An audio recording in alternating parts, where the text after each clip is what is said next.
It seems like psychics and fortune tellers are on every other street corner in New York, all boasting they can predict or read your future.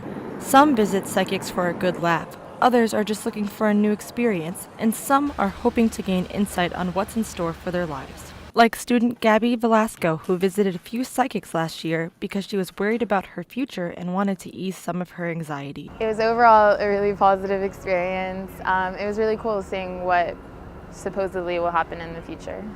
A city as big as New York has a whole range of practitioners offering their arcane services, from storefront palm readers to 1-800 telephone psychics to established and renowned numerologists and astrologers. We are looking at angles, ultimately geometry, and we're seeing patterns. We're seeing mathematical patterns, and we are communicating those into English. Rebecca Gordon is one of the most prominent astrologers in the country. She's appeared on national television shows like Dr. Oz and has a column in Harper's Bazaar. She believes reading the stars is based in science and study. The sky at the moment you were born is what an astrologer will first look at. It is a map of the sky, and all of the planets are in an exact place that they will never be in again for the entire history of the world. And that unique position is your cosmic blueprint. That tells an astrologer a lot of information. Common to all of these approaches, whether they're using a crystal ball or a star chart, is a focus not just on knowing what might be in the future or understanding of a person's past, but enabling their clients to make life choices. We see patterns, we see cycles, so people often like to plan based on what's coming up and make the most, maximize potentials, mitigate challenges.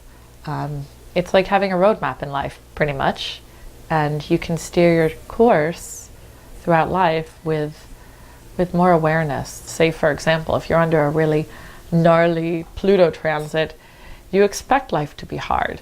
So you're not going to think that something is so wrong with you during that duration. While Velasco visited psychics and not an astrologer, she says the purpose is similar, to get guidance on upcoming challenges and basic reassurance, but she's not convinced it was worth it.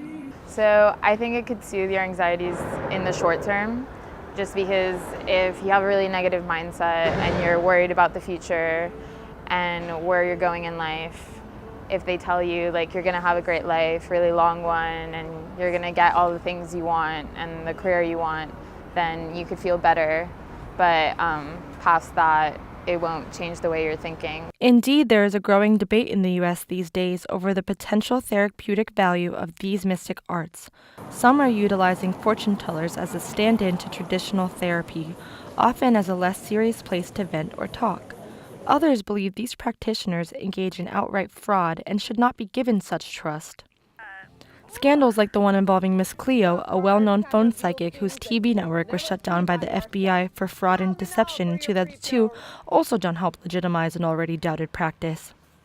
Research psychologist Ian Reed says this isn't an adequate replacement to going to therapy. Because there's no science behind fortune telling, that means that the effect is a placebo effect. Now, that becomes an ethical question.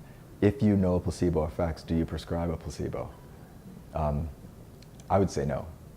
Reed says there is no evidence that fortune tellers have a significant effect on mental health, and even if they did, he's not sure that's good practice.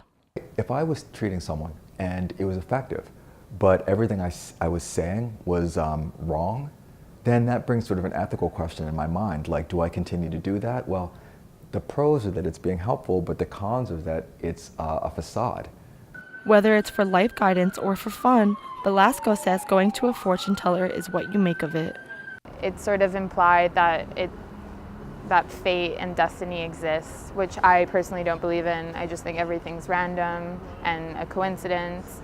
So it gives you stuff to look forward to and maybe work on, but really just depends on whether you believe in it or not. From NYU Tonight, this is Stephanie Rodriguez.